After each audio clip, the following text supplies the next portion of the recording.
People are dying every day from drugs due to a lack of action and rehab services, campaigners have warned. In a community center in Possilpark, men and women gathered to speak openly about their own battles to get help with drug addiction.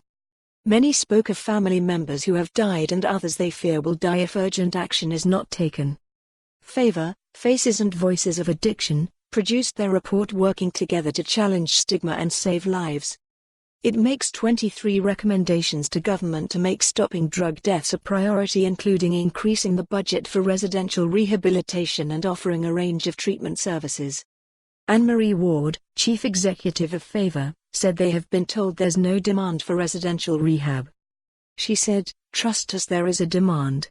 There are only 14 residential detox beds in Glasgow." Men and women with experience of drugs and some who work in counseling services told their stories.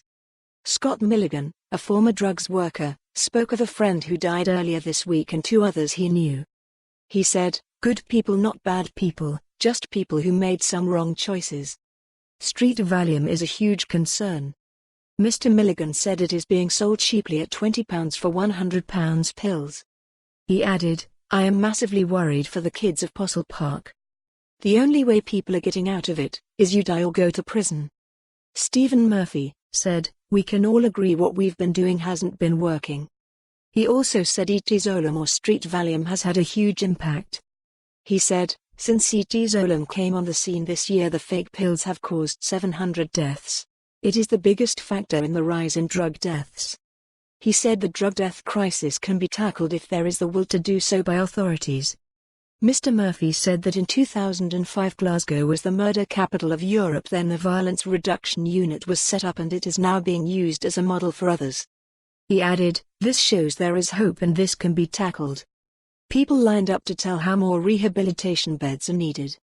One man, Davey, from Springburn, said, "I was trying to do community detox and was using on top of methadone. My family had to pay to get me into rehab. It is ridiculous my family had to pay." Ms. Ward, of Favor UK, said the lack of available residential rehab beds is a factor in people dying. She said the rich get rehab, the poor get methadone.